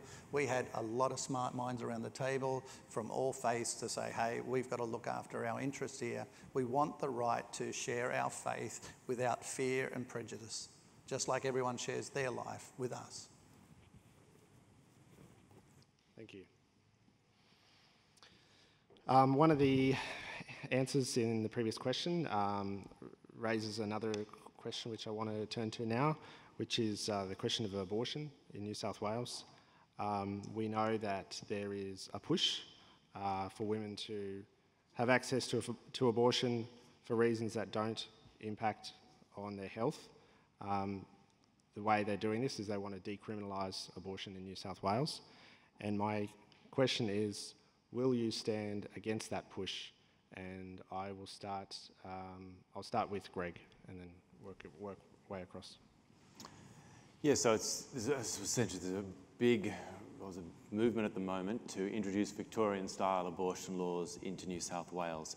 Those of you who are familiar with the Abortion Law Reform Act in Victoria will know that it was a profound change to our abortion law. It allows abortion up to 24 weeks, I think it is, without just through one doctor's opinion, and after 24 weeks you need to have two doctors' views. That in itself is a major issue, that a procedure as serious as abortion, ending a human life, can be undertaken in that minimum amount of reference involvement of health professionals. But also under that act, it made it a requirement that a health professional, a doctor, provides a reference or refers an individual to another service provider if they have a conscientious objection. That's objectionable in itself, that someone who takes a view that human life begins at conception, to actually involve them, to require them to refer a person to a procedure which they know is going to end a human life, is a profound injustice of that individual. But also in that act, it makes it a requirement that in an emergency situation, which is not defined in the act, in an emergency situation, the doctor or the nurse has to perform the abortion. They're given no protection for a conscientious objection. So that is a horrific position for someone who is a pro-life doctor, a pro-life nurse to be involved in, that they have to engage in a procedure which they consider ends the life of a child. Otherwise, they will be acting unlawfully under the Act, which may have the result that they will be disbarred from or removed from their health profession. So we have to recognise that this is the kind of law that Labor wants to introduce. In some brochure they produced, which you might have read about in the newspaper, they were quite clear that they wanted to introduce these laws. They realised it was a tactical mistake to be so upfront, so they pulled back a bit and said, we're just going to have a review after the election if this happens. Obviously what they're going to do is they'll push forward with Victorian-style abortions, they'll have the support of the Greens, and they'll also have the support of many people in the Liberal Party and in the National Party. So the next parliamentary session is a very, very good chance we will have Victorian-style abortions. They're in Queensland now, they may be in South Australia, they're coming in New South Wales unless we actually do something to care for individuals. And the approach is to try to care for women in pregnancies when they don't want to be pregnant, to provide them the care that's necessary to help them to keep their pregnancy and to give the child up for adoption, and to also ensure the child is cared for and not to have the situation we have at the moment, Victorian approach, where there isn't sufficient protection provided to children before birth. Thank you. Go straight to Paul. Yeah, thank you. Obviously, it goes without saying the CDP is totally opposed to abortion. We believe the sanctity of life is from conception to death, and that God giveth life and God taketh away. We obviously have been part of this journey where we've had to face this. We were very fortunate to defeat the Greens' Faruqi bill, which was trying to do a buffer zone, do late-term abortions from memory, and also deal with the doctors being forced to having to comply with government regs rather than their own convictions on the matter. We won that one, but we lost the next one, which was a co-sponsored bill between the Nationals and Labor and the Greens, which virtually did the buffer zone law, which meant that Christians or people of goodwill or faith that wanted to try and help ladies to know that there's other options are now going to be removed, but have to be away from those productive health clinics by 150 metres. So, you know, that's the Nationals, the Labor and the Greens, okay, and make that very clear. And that's the type of thing we're facing with the changing front of the upper house and the issues of social conservatism. So we lost that bill, which was shameful, but it now takes away from young women having the opportunity of someone to maybe, they're making their way to the productive clinic and they may want to get a shoulder to cry on or speak to someone, or someone might say a little prayer with them and help them through what must be just nothing short of a traumatic situation from what I've heard, evidence. So CDP is doing whatever we can to actually oppose abortion. We're doing what we can to hold the flow back, but we need people to vote for us. If we don't have the numbers, we'll lose the battle, because when you've got three major parties sort of coming together against the miners, we don't have enough power. So I encourage you to make sure when you're voting that you do put a 1, 2 and 3 with the Conservative upper house ticket to ensure that gets backed in. So we're very concerned, and of course as we hear the federal Labor, I mean, it's just distressing to me that they can see, you know, that you can, you know, take a child's life up to 39 weeks, you know, and you don't get penalised for that in terms of Zoe's Law, for instance, where we tried to make an implications where the baby intrauterine was given the same value as a mum if they were killed through adverse situations. We weren't able to get that up in the upper house, and it goes without saying that our choice would have been from 0 weeks. It should have been inclusive as a penalty if someone killed the baby intrauterine of the mother. 0 weeks to 40 weeks. Of course, the Nationals wanted to make it 24 weeks onwards if they were coming to the party. So look, there's more work to be done, but at the end of the day, our world is getting sicker, and now more than ever we need people that can fight and help these unborn, because we are their voice. They have no voice, whereas the other side does. Thank you, Paul.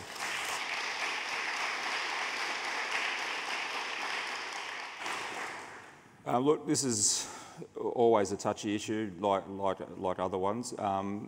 Our party has always held the view that this comes down to a conscience vote. My conscience tells me, and it's coming from my strong Christian faith, that it's not a bill that I could support. Not only because of my Christian faith, but because, as Greg said, you look at the Victorian model and it is so flawed. How could anyone support something that is so open to abuse, so open to people misconstruing it, and people, you know, of Christian faith that are in the health profession suffering because of their convictions. So I just point to our Hansard record in terms of how we've supported the Christian Democrats on issues such as abortion or issues such as euthanasia. We've always stood shoulder to shoulder, and we've stopped those things, or at least attempted to stop those things in the upper house. You know, and you know, as a conscience vote at the moment, I would definitely have to say no. Thank you, Mark. Yeah, it's a conscience vote in our party, and I've discussed it with my upper house running mate, Rod Roberts, and we're both of the opinion there's no argument in favour of supporting the Labor-Green proposals, reforms, for the reason that they're divisive, they're unnecessary, and you know, we've campaigned extensively around New South Wales and spoken to thousands of people. The only ones talking about it are Labor and Green political people wanting this change as an expression of their own worldview, not the legitimate views of the people of New South Wales. There's absolutely no sentiment in the electorate for this change, and it's coming totally top down, and it should be rejected because it's such a divisive debate that is completely unnecessary. Thank you, Mark.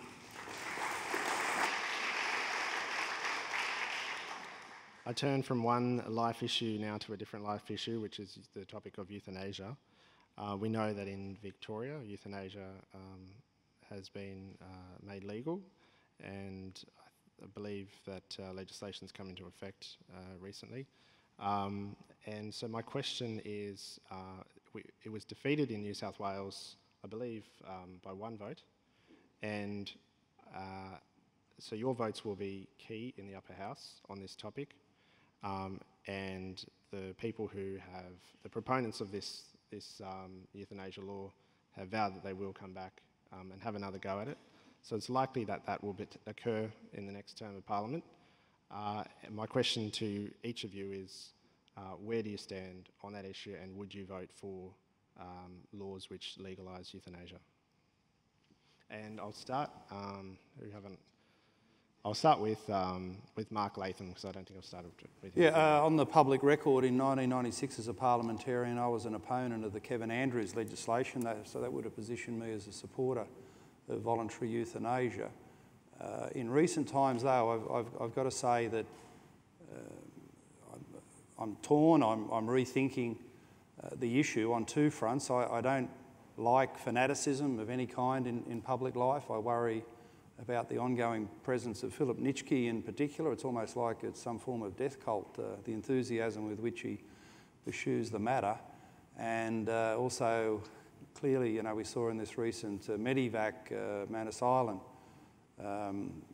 legislation that, you know, the medical profession is increasingly politicised. So there's a concern there as well. I'd want to have a look at the legislation in the Parliament and continue to study it and think about it. You know, my natural instinct as a humanist is that no person should suffer the dreadful, dreadful agony of a terminal illness if it's clear in medical science that their fate is determined.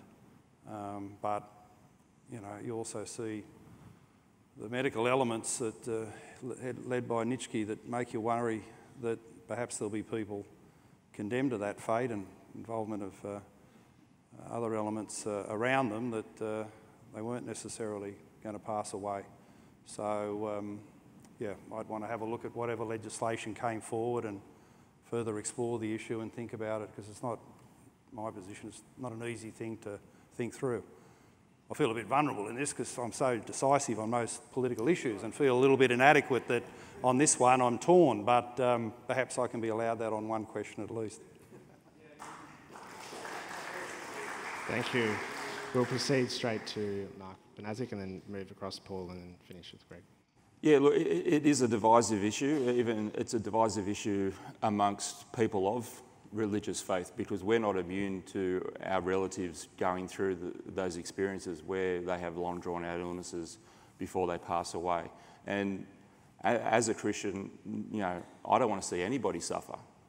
But on the other hand, a call for euthanasia, in my mind, is almost an attack on the fundamental of the Christian faith. And the faith is, you know, in the faith of actually having hope that, you know, in some way, you know, something will happen and that person will be okay, or, you know, that there is a purpose to that person and the experiences that they're going through. So for me, it's not a cut and dry issue either, but in the end, I think it comes down to your own personal individual beliefs, and I, like Paul, I'm concerned in terms of what it opens itself up to. What are we legislating ourselves into? You know, and in terms of a slippery slope.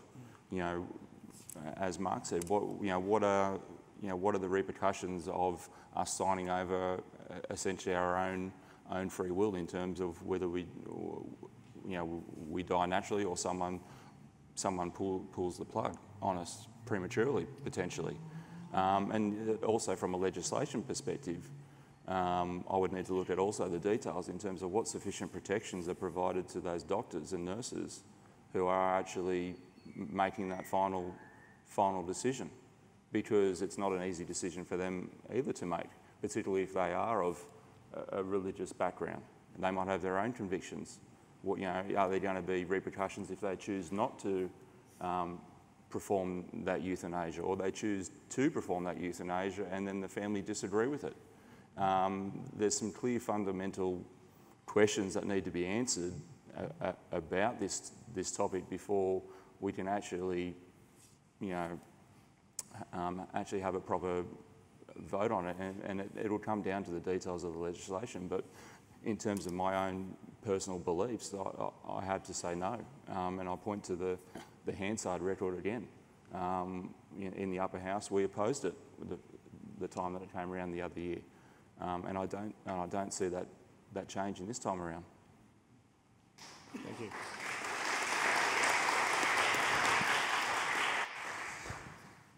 Having sat through that legislation and winning it by one, it is exhausting because what you're hearing real people tell real stories, and mostly about their parents. And it's not nice. It's not nice when someone has a terrible death. The sad thing is that people were voting based on emotion, not on what can happen if we move this legislation. Obviously, for the Christian Democratic Party, we unashamedly hold a Christian worldview. God creates life, God takes it. And as hard as it is to make through the passage of terminal illness, palliative care, we've got to trust that God's got the time right. And some of that time, I believe, being a registered nurse who worked in palliative care, is my experience is that while it's torturing in one terms of seeing someone die over a long period of time, and it's incredibly stressful for lots of reasons, for families and time use and everything, it really is probably the most intimate time that a family can have with their parents and loved ones. And I haven't met anyone yet that has lived in regret that they had that extra moment to say, I love you, mum or dad, or whoever they're saying it to, and I stood with them and I held their hand to the very end, no matter how bad it got. And I guess the short thing is we want to short circuit that by euthanasia. And we know people can choose to do that. But I think it's a terrible precedent if we start going down that man chooses when someone can live or die. Because my experience from what I see written across and happening across the world is we cannot rely on people. Eventually, someone's going to use it the wrong way, and that leaves us in a terrible place. Why? Well, because initially it starts off with someone that's terminally ill. Then it comes into another argument of, well, if you are not terminally ill but you've got an illness that's going to be longevity, take your quality of life away, do you qualify? And then the next question is, well, if you've got tormented by mental health, and it's just as real to you as a physical ailment, so where does it stop? And at what age does it stop? And the evidence across the world is it keeps sliding, sliding, sliding. I can point blank say to you, that's not a legacy the CDP is going to leave. It's a no from us.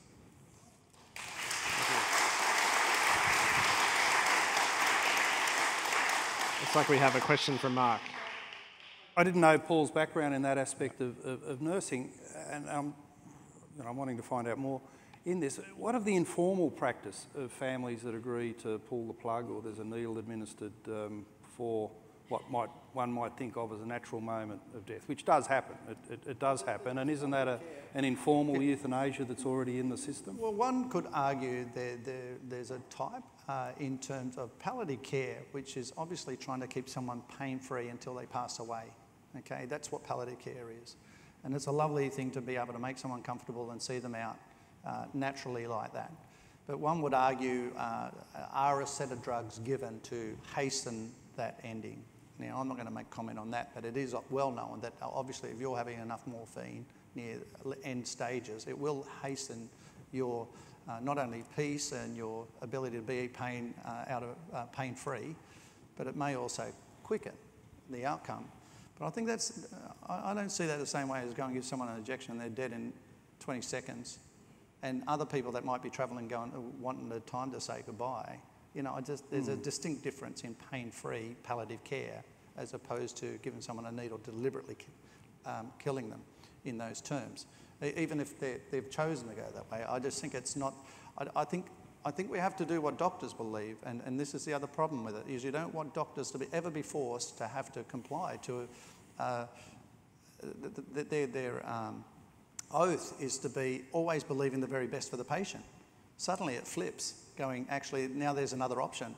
And I don't know if I want to be going to a doctor where he's going, actually, it used to be the Hippocratic Oath, but now actually I can suggest something else, which is not optimal health, it's actually optimal death. Thank you, Paul. It doesn't do a lot for care. Can I just say one more point to that? Sorry, I know I'm going to take a bit on this one, but can I just say, we called an elder abuse inquiry. I used my influence to do that. We ran it, and we found out that there's a lot of people that live in entitlement, taking their pension, taking the wealth of their parents. Need I say more? Thank you. And we'll finish with Greg. Just on that point, I think the key difference is the difference in intention. If you're giving something like morphine with the intention of treating the pain, then that shouldn't be considered to be euthanasia. If you're giving a drug like morphine with the intention of killing the person, then that obviously is euthanasia. That's the key distinction why palliative care isn't euthanasia. I'm against it, as are people in the Conservatives as well, for a range of reasons. As Paul said, whenever it's been introduced anywhere throughout the world, it always starts off in a very small category. Only those people who are terminally ill, who are going to die very soon, they can access euthanasia, but no one else can. Once the legislation is introduced, it keeps on expanding and expanding. More and more people can access it in more and more situations. So we have the situation now in some Western European countries where we have children being euthanized. We have people who are being euthanized. There was a case where someone was no longer able to pursue their dream career as a ballet dancer, and so she euthanized herself. It keeps expanding and expanding. And so Victoria, it's very narrow at the moment. We'll see in the years to come, it will expand. That is guaranteed, considering what's happened in all the other countries that have introduced it. We should be against it. Well, firstly, I suppose it's very easy to understand why people support euthanasia. People have diseases, they're in extraordinary suffering.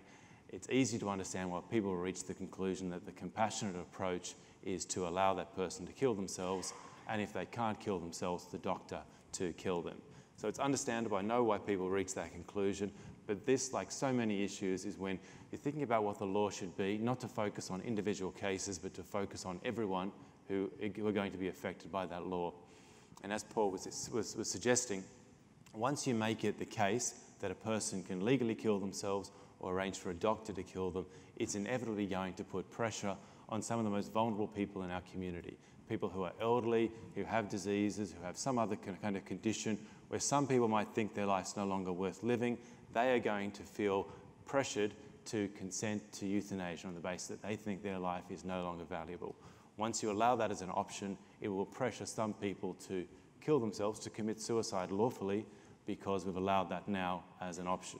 It's also going to be abused. There's many cases of doctors and nurses who take a view that some lives are not worth protecting to the same extent. Some of those doctors, and there's documentaries you can watch, where disabled people have said when they've gone to hospitals in places where euthanasia exists, they have been subtly or not so subtly told that they're able to kill themselves or be assisted in killing themselves under these laws. So it'll be abused in that way. Another key reason against it, which isn't discussed enough, is it changes our health professions. It changes our doctors, it changes our nurses from ones who are at the moment exclusively focused on trying to save lives and on healing people, and it changes them into a profession that's now going to kill people. That is a dramatic change which isn't emphasised enough. In Victoria, we'll have a situation soon where doctors will be killing people, and that's an extraordinary, intentionally killing people, which is an extraordinary change in Australia and one of the most profound reasons why we should be against euthanasia.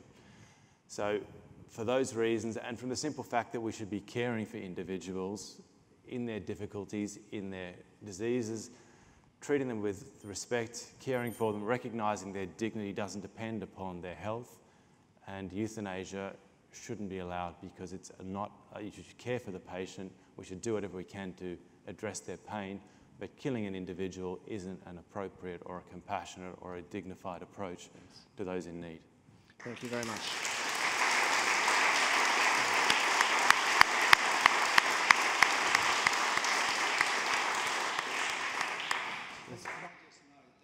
Bill came from a Nationals person, okay? Just so you know the colour of politics in the upper house, okay? So unfortunately we've run out of time. We're actually quite over time, but I thought it was good to hear that last question. Thank you very much for your answers. I want to give you all less than a minute, so let's make it 30 seconds to sum up your position in closing, and why the people in this room tonight and why the people watching online should vote for your party in the upper house. And yeah, so if you need to go a little bit over 30 seconds, that's fine. But if we can try and keep it short. Thank you. So I'll start with Mark at the end. Well, we're in a fight for our civilisational values, and I think what One Nation brings to this debate is an honesty and sense of purpose that is much needed in the New South Wales Parliament, that we have a reputation for speaking frankly about issues. We despise the PC outrage industry. They'll never silence us if something needs to be said. Issues that other parts of politics find very uncomfortable, we talk honestly about. And we're a party fighting for civilisational values, not necessarily from a strictly religious perspective, but I think parties that are secular, that fight for those values in alliance with others, have a lot to offer. And if we don't unite at this time, that division will be very destructive. And one thing about the cultural Marxists, the identity left, is that they do have a remarkable degree of unity and sense of purpose, and they work together as a unit on a whole range of issues. And if we don't counter that and vote accordingly, then unfortunately the ground that's been lost, it'll be even worse 1, 2, 5, 10 years from now, and we don't want that for our children.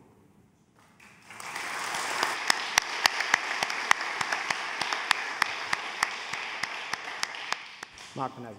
Yeah, look, Shooters, Fishers, Farmers, as I said, we're a party of freedoms, and it's freedoms that we want to leave our children when we leave this world.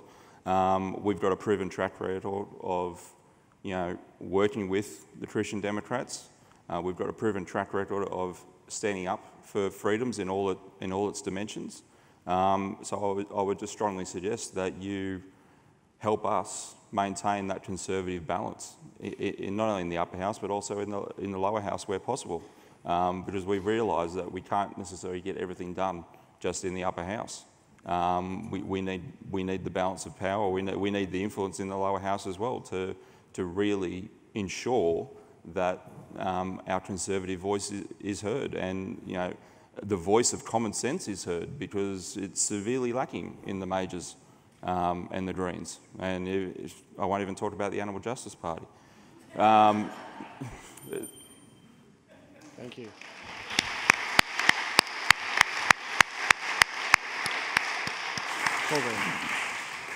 Well, for 38 years, the Christian Democratic Party has been a strong and trusted voice. We've advocated for Christians. We're not saying to vote for us because we're Christians. We want you to vote for us because we are very good leaders who lead with the fundamental undergirding of the Word of God.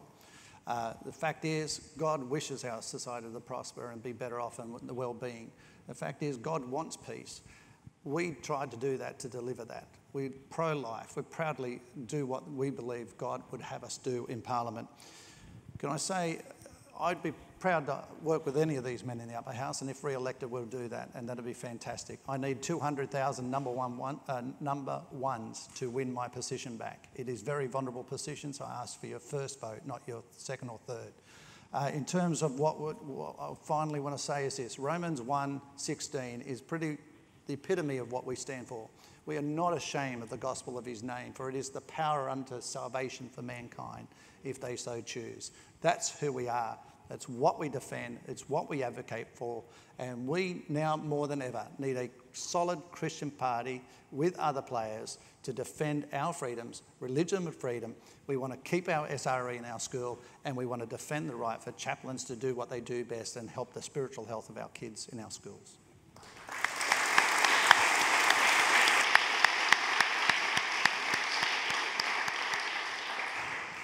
So I ask you to support the Australian Conservatives, not just because we have clear policies and positions on the issues that we've discussed tonight, but more importantly than just our policies are the people who have stepped forward as candidates. So if you look at my publishing record, is a clear indication of my commitment to all of the issues that we've discussed. The other people on our ticket, Ben Irwan, Colin Grigg, all those who've stepped forward in New South Wales to represent the Conservatives are clearly supportive of ensuring we have laws and policies that ensure that we do not make errors in terms of the laws that we should have in New South Wales to protect the range of issues we've discussed.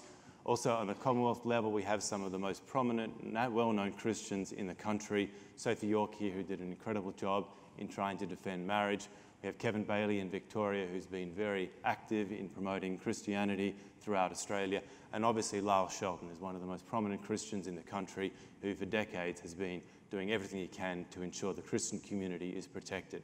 So one of the strongest reasons to vote for the Conservatives and to support us is the people that we have who have clearly and publicly and continuously over many years supported the correct positions on all of the issues that we've discussed. So I ask for your number one vote. And more importantly, I don't just ask for your vote, I ask every single one of you at home who's watching this, everyone here in the audience, to not just vote for us and vote for the others on this table as well, but more importantly, to talk to other people, to talk to every single person you meet and to encourage them to vote in the appropriate way in this New South Wales election. We have to recognise Liberals, Nationals, Labor and Greens have now profoundly compromised. They are no longer political parties that we should support. We should put them well down the list. We should support Conservative parties who are committed to our country, to the future of our country, to recognising the Christian foundations of Australia and to ensuring that our laws and policies adopt the correct position. It's not something that any one of us can do. Even if all four of us were elected to Parliament, that's very good, but it's only a start. We need to change the culture, not just the laws and policies. And to do that, it needs every single one of us in every single way that we can to try to change our culture and the decisions we make in regards to where we spend our money, to the conversations we have in the pub, in church, wherever. It's up to each individual to change our country, not just through this vote, through everything that we do from here onwards. Thank you.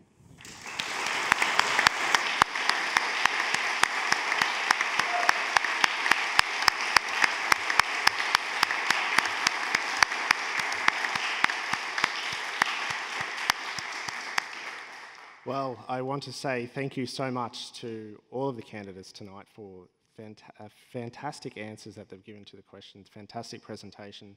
I know many of you here will be very confused now as to which of these parties to vote for because they've all given such great answers. I think it's worth pointing out that in both the lower house and the upper house in New South Wales, when it comes to your vote on voting day, it's optional preferential. What that means is you vote for however many candidates you want in the upper house. We recommend you vote above the line so you don't make mistakes below. But if you vote in the upper house, when you're voting in the upper house, put all of the candidates that you think should be, all of the parties, I need to stop saying candidates, all of the parties that you think should be elected. Otherwise, if you just put one, then it's not going to, if that party doesn't get up, then the vote doesn't translate to the next party. So put all of the in the order of preference that you have.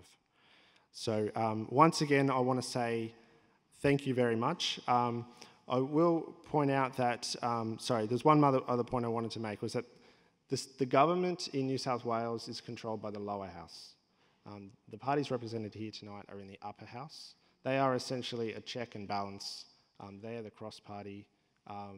They are the check and balance against the policies of the government and the opposition. So think about that with your vote, and I encourage you to ponder and reflect on that. So I want to just thank everyone tonight, particularly to the candidates who have come here tonight, to Greg Walsh representing the Conservatives, to the Honourable Paul Green, MLC, to Mark Manasiak, representing the Shoes Farmers and Fishers, and to Mark Latham for One Nation. So can we put our hands together again for...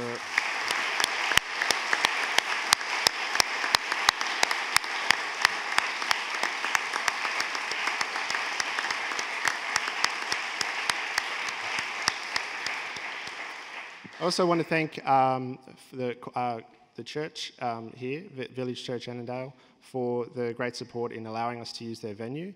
They've been wonderful in their support, and thank you very much for all the staff who are here tonight who've been working very hard to set up all the audio equipment. want to thank also the volunteers for coming and for helping out so much at a very short notice. So thank you very much. And thank you all for coming. Thank you all for turning out tonight. It's been a wonderful night. And if you'd like to stay for a very short period of time, there's tea and coffee out the back that you're most welcome to. And have a great night. And thank you.